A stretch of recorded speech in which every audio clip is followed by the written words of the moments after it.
शेवटपर्यंत एवढं तिच्यासाठी औषध खाऊन तो म्हणला, "मी लक्ष्मी मानली तुला माझी आणि मी प्रेम केलंय" म्हणला तुझ्यावर.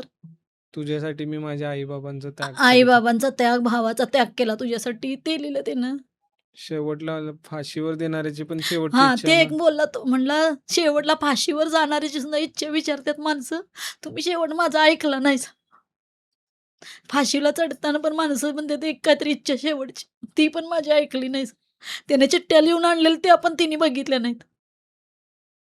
आणि माझा मुलगा गेलाय तो त्या मुलगीमुळेच गेलाय.